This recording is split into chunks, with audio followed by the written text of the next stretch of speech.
সবাই আমি আপনাদের কাছে আবেদন করব, প্রথমেই আজকে আপনারা জানেন যে আমাদের নেতা রাহুল গান্ধীকে এই শ্রীরামপুরের মাটি, হুগলির মাটিতে মিটিং করতে যাতে না পারে তার জন্য অনেক চেষ্টা হয়েছে। আজকে কিন্তু राहुल गांधी आंधी और तूफान में आज श्रीरामपुर का मैदान में, हुगली का मैदान में आज के प्रथमेই আমি আমাদের বাংলার দুর্গা ঠাকুরের মূর্তি রাহুল গান্ধীর কাছে আমি শ্রীরামপুর বাসীর পক্ষ থেকে, হুগলি বাসীর পক্ষ থেকে এই দুর্গা মূর্তিটি রাহুল গান্ধী আমাদের নেতা, বিরোধী দলনেতা জননায়ককে দিতে চাই।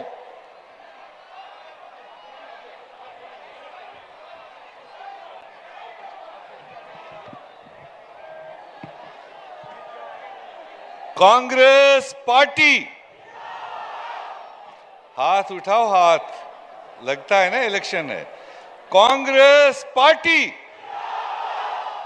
राहुल गांधी, राहुल गांधी, शुभंकर सरकार, शुभंकर सरकार। ऑलरेडी चूंकि लेट हुआ है, हमारे बीच में हमारे नेता राहुल गांधी जी आपके बीच में पधार चुके हैं। हम आपका टाइम नहीं लेते हुए सीधे गुजारिश करेंगे हमारे आपके सबके नेता राहुल गांधी जी को, वो आपसे बात करें और किन किन कठिनाइयों के बाद वो आपके बीच में आए, आप सबको जानकारी है। जो हमारे विरोधी भाजपा और टीएमसी दोनों ने कोशिश की थी कि राहुल गांधी जी श्रीरामपुर नहीं आए, मगर ये राहुल गांधी जी का करेज है, राहुल गांधी जी की नीयत थी। श्रीरामपुर के लोगों को, हुगली के लोगों को मैं अपनी अपील करूंगा, और कितना भी अड़चन लाया मगर राहुल गांधी जी आपके बीच में आए और आपसे बात करेंगे। जोरदार तालियों के साथ राहुल जी को, जोरदार, मजा नहीं आ रहा है, और जोरदार तालियों के साथ राहुल जी को।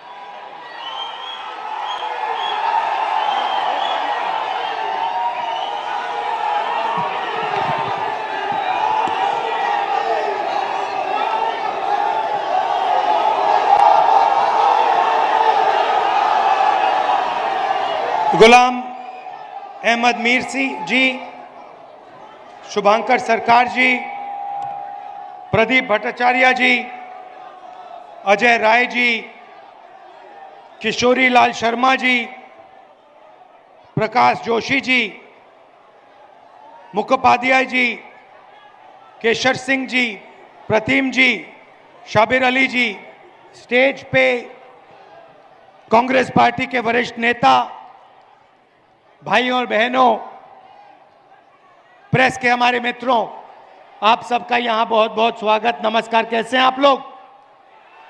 ठीक है। बंगाल में चुनाव आ रहा है और देश में दो विचारधाराओं के बीच में लड़ाई हो रही है। एक तरफ कांग्रेस पार्टी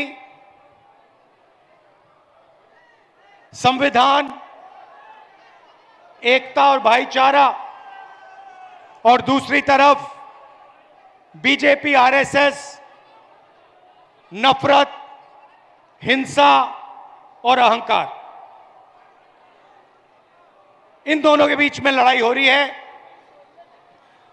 आप जानते हो कि देश में जहां भी नरेंद्र मोदी जाते हैं, जहां भी आरएसएस के लोग जाते हैं, बीजेपी के लोग जाते हैं, वो सिर्फ नफरत फैलाने का काम करते हैं। एक धर्म को दूसरे धर्म से लड़ाते हैं, एक जात को दूसरी जात से लड़ाते हैं, लोगों को डराते हैं। भाइयों और बहनों, कुछ साल पहले कांग्रेस पार्टी ने कन्याकुमारी से लेकर कश्मीर तक एक यात्रा की, भारत जोड़ो यात्रा। उसमें लाखों लोग चले और यात्रा का सिर्फ एक मैसेज था, बीजेपी ने नफरत की बाजार खोल रखी है और कांग्रेस पार्टी को मोहब्बत की दुकान खोलनी है।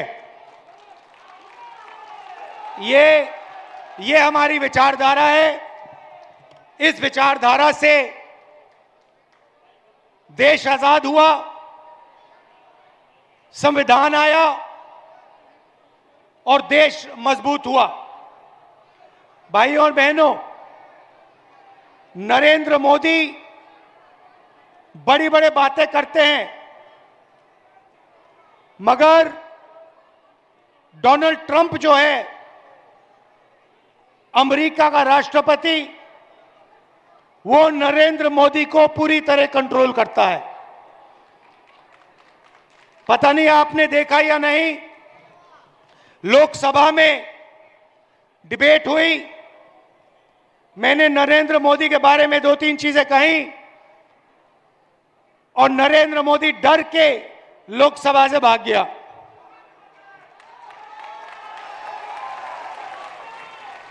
उसने यूएस इंडिया डील की। यूएस इंडिया डील में उसने हमारी कृषि का सेक्टर बेच दिया,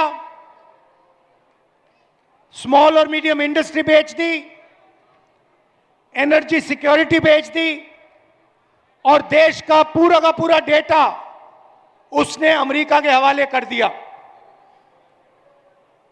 कोई भी प्रधानमंत्री बिना दबाव के ऐसा काम नहीं कर सकता है। भाइयों और बहनों, डोनाल्ड ट्रंप के पास 2 हथियार हैं। पहला हथियार, नाम आपने सुना होगा, एप्स्टीन, जिसमें नरेंद्र मोदी का पूरा चरित्र जो है, इमेज जो है, उसका जवाब एप्स्टीन फाइल में पड़ा हुआ है। और डोनाल्ड ट्रंप जानता है कि जिस दिन उसने एप्स्टीन फाइल्स खोल दी, उस दिन नरेंद्र मोदी खत्म हो जाएगा। दूसरी बात, अदानी, नाम सुना आपने? नरेंद्र मोदी अदानी को पूरा देश बेच रहा है। Airport, ports, infrastructure, solar power, wind power, cement, सारा का सारा नरेंद्र मोदी अदानी जी को पकड़ा रहा है। ये इसका सच्चा नाम अदानी नहीं है, कंपनी का सच्चा नाम अदानी नहीं है, सच्चा नाम मोदानी होना चाहिए, मोदानी। क्योंकि जो भी ये करता है नरेंद्र मोदी, ये 2-3 अरबपतियों के लिए करता है। और अदानी कंपनी का पूरा फाइनेंशियल रिकॉर्ड डोनाल्ड ट्रंप के हाथ में है। इसलिए डोनाल्ड ट्रंप ने नरेंद्र मोदी को पकड़ रखा है और जो भी डोनाल्ड ट्रंप चाहता है वो नरेंद्र मोदी करता है।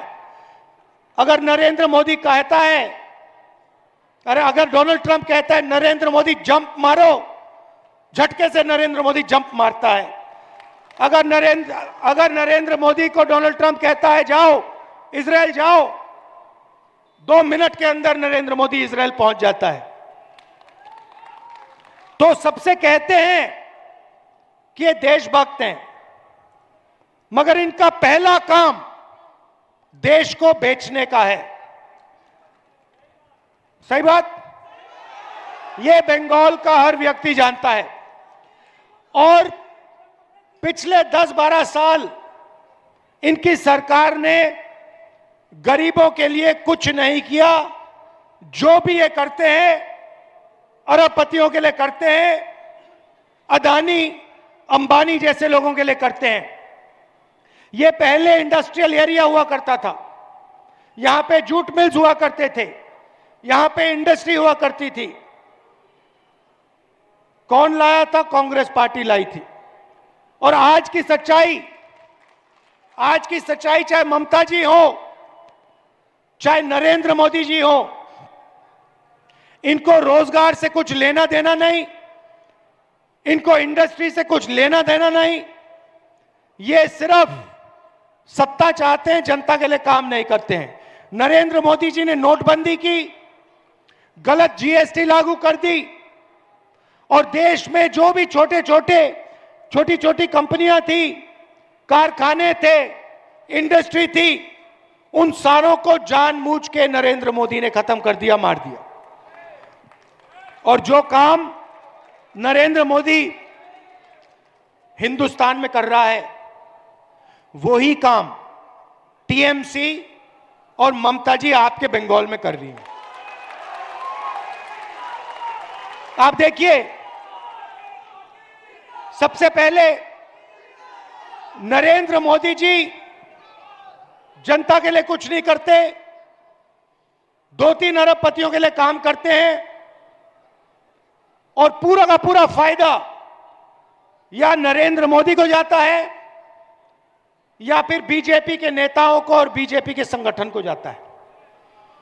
यहां पे भी ममता जी वही कर रही हैं। इंडस्ट्री खत्म कर दी, बेरोजगारी फैला दी। बंगाल में किसी को रोजगार चाहिए तो फिर कोई ना कोई रिश्तेदारी टीएमसी में होनी पड़ेगी, नहीं तो नहीं मिलने वाला। वो पूरा का पूरा काम टीएमसी के गुंडों के लिए,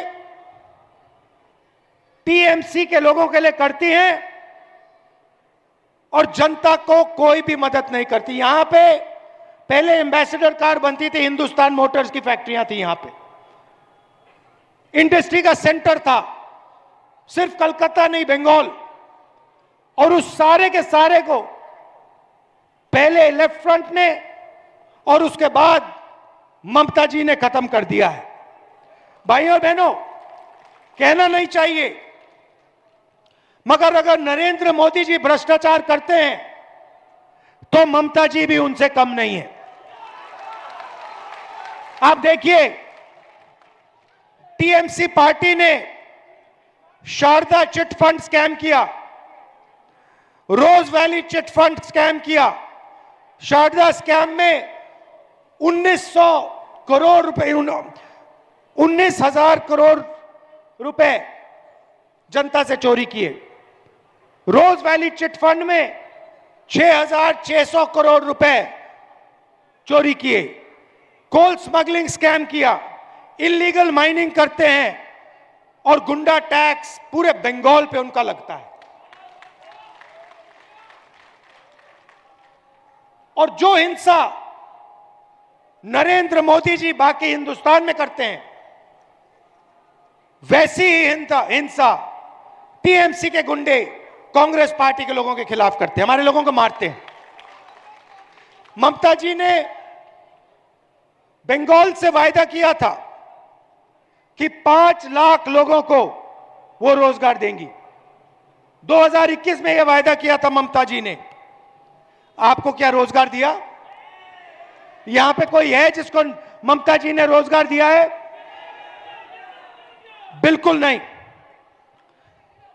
84 लाख बेरोजगार युवा ने अप्लाई किया है अनएम्प्लॉयमेंट अलाउंस के लिए। यह बंगाल की सच्चाई है। आप पहले देश को रास्ता दिखाते थे, आजादी की लड़ाई में आप सबसे आगे थे, अंग्रेजों से लड़ने में आप सबसे आगे थे, इंडस्ट्रियल सेंटर माना जाता था बंगाल, वो सब खत्म हो गया। और ममता जी ने आपके लिए पिछले सालों में कुछ नहीं किया। महिलाओं के पर अत्याचार की बात करें तो नरेंद्र मोदी की पार्टी करती है, उनके एमएलए, उनके एमपीज महिलाओं पर अत्याचार करते हैं। और यहां पे बंगाल में RG Kar rape and murder case हुआ। जिन्होंने ये काम किया, सरकार ने उनकी रक्षा की और कोई अकाउंटेबिलिटी नहीं है। भाइयों और बहनों, ममता जी बीजेपी के लिए बंगाल में रास्ता खोल रही है, यह सच्चाई है। सच्चाई है कि अगर ममता जी ने सही तरीके से काम किया होता, अगर ममता जी ने बंगाल के लिए काम किया होता, भ्रष्टाचार नहीं किया होता, आरजी कार जैसे केस पर एक्शन लिया होता, तो यहां पर कोई बीजेपी का खतरा नहीं होता। तो मैं आपसे यह कहना चाहता हूं, कांग्रेस पार्टी बीजेपी से लड़ती है। आप देखिए, मैं आपके सामने खड़ा हूं, मैं बेल पे हूं, मेरा घर छीन लिया, मेरी लोकसभा की मेंबरशिप छीन ली, मेरे ऊपर 36 केस हैं। कभी मैं झारखंड जाता हूं, कभी महाराष्ट्र, कभी गुजरात, कभी उत्तर प्रदेश, कभी बिहार, हर 10-15 दिन में केस लड़ने कहीं ना कहीं जाना पड़ता है मुझे। मैं आपसे पूछना चाहता हूं, ममता जी पे कितने केस लगाए नरेंद्र मोदी ने? ममता जी का कितने घंटे इंटेरोगेशन हुआ? मेरा 55 घंटे, 5 दिन एक के बाद एक इंटेरोगेशन हुआ ईडी से। ममता जी पर कोई आक्रमण नहीं होता, ना सीबीआई, ना ईडी, ना कुछ। क्यों? क्योंकि वो बीजेपी से सीधा नहीं लड़ती हैं। यह सच्चाई पूरा बंगाल जानता है। सिर्फ कांग्रेस पार्टी विचारधारा के बल पर बीजेपी से लड़ती है। 24 घंटा नरेंद्र मोदी कांग्रेस पार्टी पर, राहुल गांधी पर, खारगे जी पर आक्रमण करता रहता है। बंगाल के चुनाव के वक्त नरेंद्र मोदी आकर ममता जी पर आक्रमण करता है, मगर आप देखना, बंगाल का चुनाव खत्म होगा, नरेंद्र मोदी ममता जी के बारे में कुछ नहीं कहेगा, क्योंकि वह जानता है कि हिंदुस्तान में सिर्फ एक शक्ति आरएसएस, बीजेपी और नरेंद्र मोदी को हरा सकती है, और वो शक्ति कांग्रेस पार्टी है, कांग्रेस पार्टी की विचारधारा है। भाइयों और बहनों, आप कांग्रेस पार्टी को यहां मजबूत कीजिए, घबराइए मत। कांग्रेस पार्टी को आप यहां वोट दीजिए, कांग्रेस पार्टी को मजबूत कीजिए, हमारे कैंडिडेट्स को विधानसभा में भेजिए, क्योंकि वही रास्ता है आरएसएस और बीजेपी को हिंदुस्तान से हटाने का। नरेंद्र मोदी को ममता जी की पार्टी नरेंद्र मोदी को हिंदुस्तान में नहीं हरा सकती है। नरेंद्र मोदी ये बात जानता है। नरेंद्र मोदी को असली खतरा कांग्रेस पार्टी और कांग्रेस पार्टी की विचारधारा से। यह मैसेज आपको देना चाहता था। कांग्रेस पार्टी को आप पूरा समर्थन दीजिए, दिल से समर्थन दीजिए, कांग्रेस पार्टी की विचारधारा की रक्षा कीजिए, कांग्रेस पार्टी की विचारधारा से जुड़िए, और फिर देखिए हम बीजेपी का क्या करते हैं। हम चाहते हैं कि बंगाल एक बार फिर देश को रास्ता दिखाए। हम चाहते हैं कि एक बार फिर बंगाल हिंदुस्तान का इंडस्ट्रियल सेंटर बने। हम चाहते हैं कि एक बार फिर बंगाल में बेरोजगारी खत्म हो।